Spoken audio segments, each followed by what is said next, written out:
Kisah berawal menunjukkan kepada seorang prajurit bernama Weimer Predich. Ia bekerja sebagai tukang bersih-bersih serabutan freelance. Di umurnya yang baru menginjak 20 tahun, Weimer sudah terbiasa untuk hidup mandiri. Dia turut serta untuk ikut berlatih tinju demi mengasah kemampuan yang dimilikinya.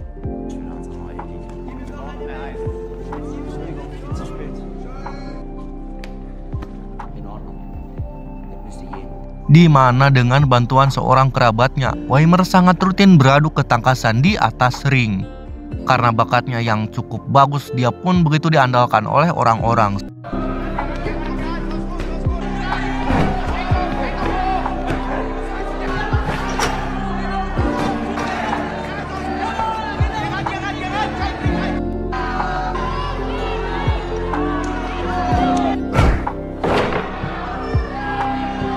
Kala itu ada seorang perwira Nazi bernama Hendrik menyukai kemampuan Weimer. Tanpa basa-basi, Hendrik pun mengajak Weimer untuk segera datang ke markas pusat. Di saat pertemuan pertamanya itu, Weimer langsung direkrut sebagai calon prajurit Nazi.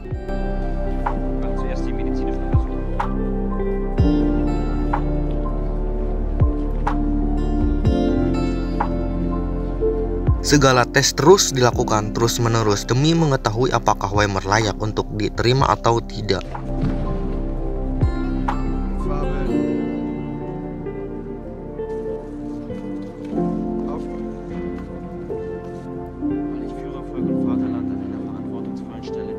Dan pada akhirnya Weimer lulus semua uji tes dan diterima. Pada masa itu Nazi sangat begitu menakutkan bagi sebagian rakyat. Karena hal itu, ayahnya Weimer yang mengetahui dia bergabung itu pun tak terima. Dia menganggap dengan bergabungnya Weimer ke Nazi, maka anaknya itu tak kalah kotor seperti air bekas mandi. Namun Weimer tak menghiraukannya sama sekali.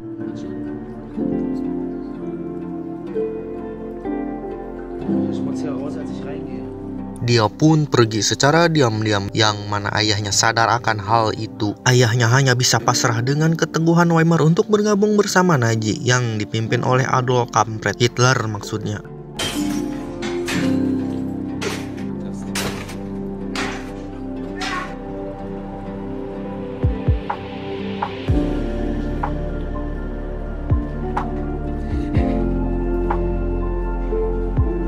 Weimer pun akhirnya sampai di markas Nazi. Markas ini adalah salah satu markas yang menerima calon-calon prajurit. Terlihat banyak sekali anak-anak pemuda yang hendak bergabung, yang dimana mereka didampingi orang tuanya, namun tidak dengan Weimer.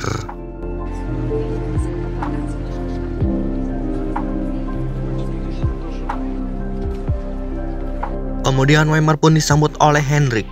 Kemudian Weimer pun dipertemukan dengan oleh salah satu murid untuk diantarkan ke kamarnya. Oleh pemuda itu, Weimer diberitahu bahwa ia harus selalu merapihkan barang-barang pribadinya. Jika tidak, maka pembina asrama akan membuang barang-barang tersebut.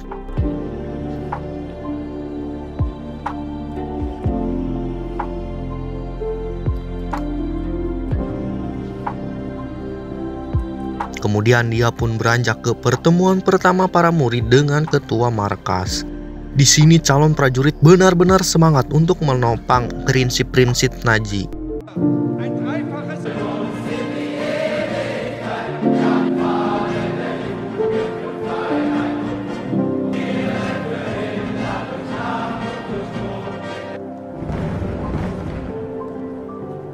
Sayangnya, setelah pertemuan Weimer harus ditegur oleh pembina karena barang-barangnya berantakan. Tapi hal itu pun ditolerir oleh Hendrik yang mengatakan Weimer masih kaget dengan aturan-aturan yang ada. Dan pagi pun kembali tiba, mereka semua langsung disuruh untuk pergi ke lapangan. Belum juga mandi, buang air boker, si bungut pun acan, mereka langsung disuruh melakukan olah fisik oleh pembina.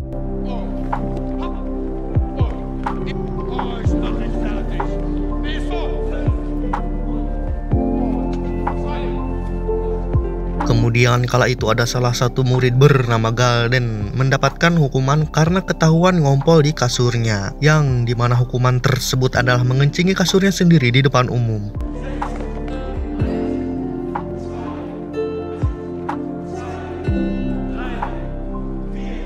Setelah itu kepala markas tersebut memperkenalkan murid baru, dia bernama Albert. Dia adalah anak dari salah satu pemimpin partai Nazi. Oleh karena itu Albert bukanlah dari kalangan sembarangan seperti murid lainnya, di mana semua orang begitu respek dan menghormati kepada ayahnya Albert, termasuk para pemimpin markas ini.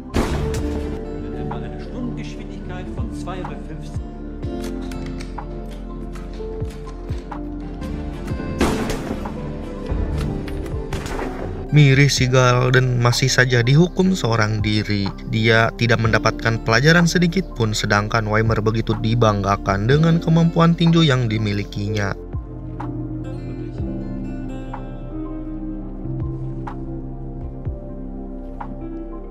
Tak membutuhkan waktu lama, kedisiplinan para murid semakin membaik. Hanya dengan 7 hari saja mereka dinyatakan layak untuk bertempur.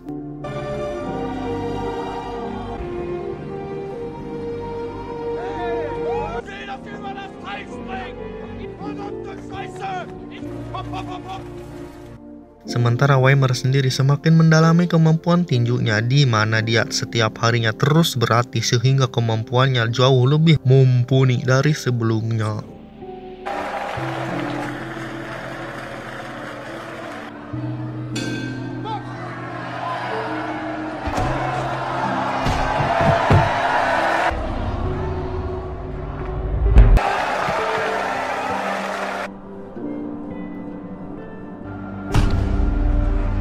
Terlebih dukungan dari para petinggi melekat ke dalam diri Weimer. Tak ada kata lain untuk Weimer selain rasa bangga melihat kemampuan prajuritnya itu. Besok harinya mereka disuruh berlatih untuk melempar granat anti-tank.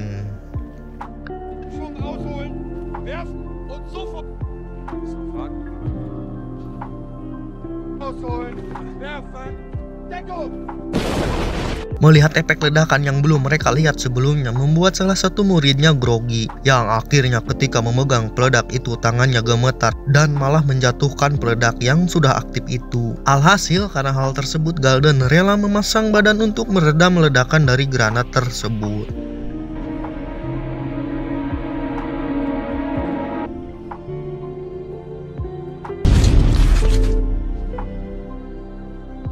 Ya, Galden yang mendapatkan hukuman karena mengompol itu. Semua orang tak ada yang menyangka bahwa anak itu akan jadi pahlawan bagi mereka semua. Atas jasanya itu pun langsung dianggap pengorbanan yang luar biasa bagi Nazi.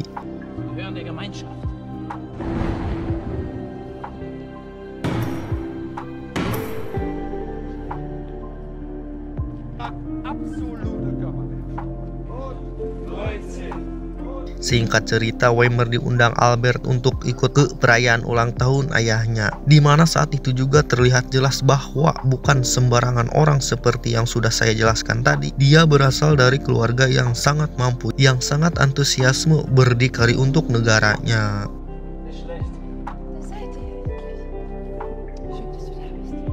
Di sini ayahnya Albert mendengar desas-desus bahwa Weimer merupakan petarung hebat, yang dimana saking bangganya kepada Albert, ayahnya Albert pun meminta Weimer untuk bertarung dengan anaknya itu. Sayangnya permintaan tersebut malah membuat Albert malu. Dengan waktu sekejap dia berhasil dikalahkan oleh Weimer.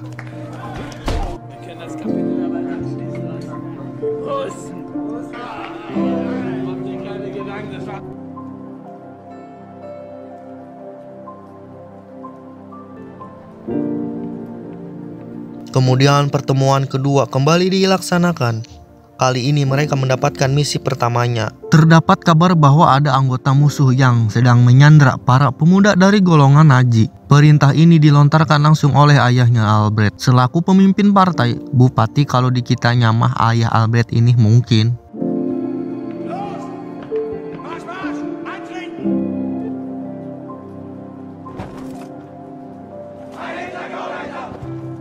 Kala itu juga prajurit langsung disiapkan untuk turun berpencar ke medan perang.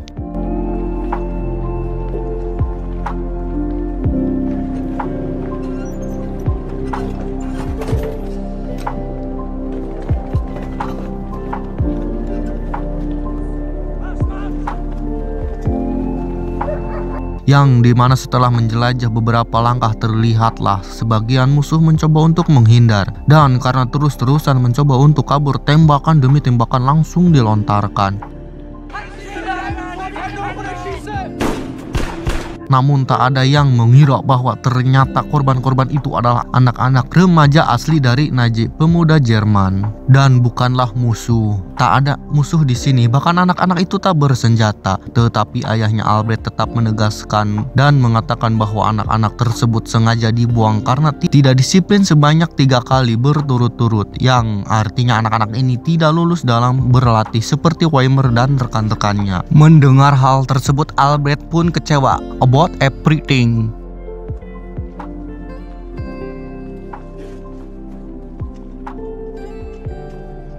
Weimer sendiri harus bertengkar karena selisih pendapat dengan salah satu rekannya. Dan ketika saat perjalanan pulang, sebagian anak-anak yang berhasil mereka tangkap tadi terus dieksekusi satu persatu. Memang kejam rejim Adolf Hitler ini. Setelah sampai di markas, Weimer pun dijebloskan ke penjara selama 1 hari akibat kericuhan yang ia buat tadi.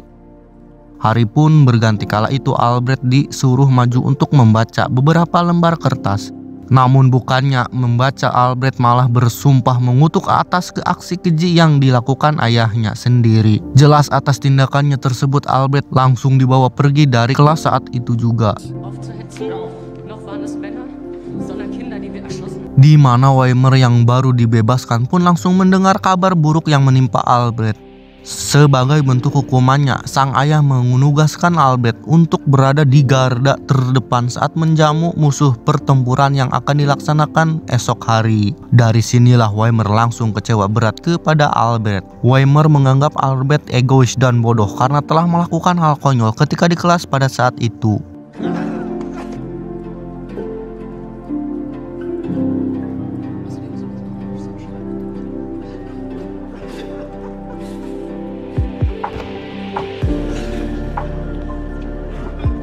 Lalu pagi pun tiba, semua prajurit langsung disuruh untuk beradu fisik.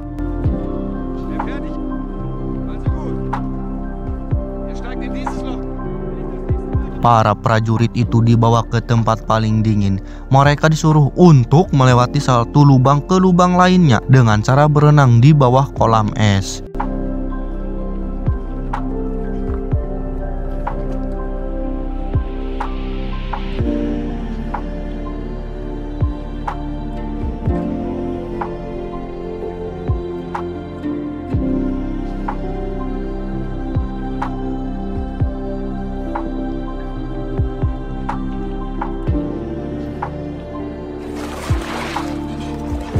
Dengan ujian yang sudah mulai membaur dengan alam, Weimer pun begitu semangat untuk melewatinya. Hal tersebut menjadi motivasi bagi para prajurit lainnya.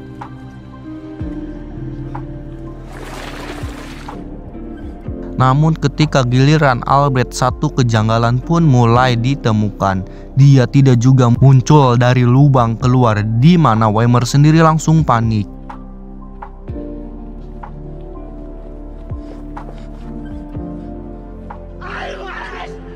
Sudah jelas hal ini merupakan bukanlah sebuah kecelakaan. Albrecht dengan sengaja mendiamkan dirinya di bawah kolam es yang cukup tebal itu.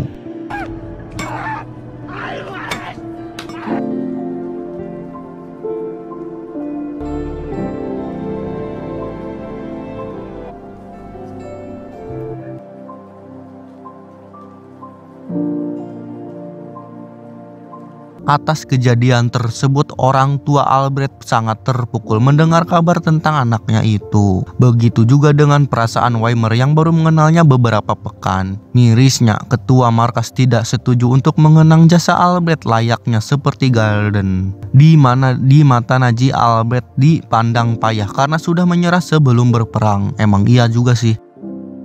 Setelah mendengar pernyataan itu, keputusannya Weimer untuk datang ke tempat ini bukanlah keputusan yang tepat.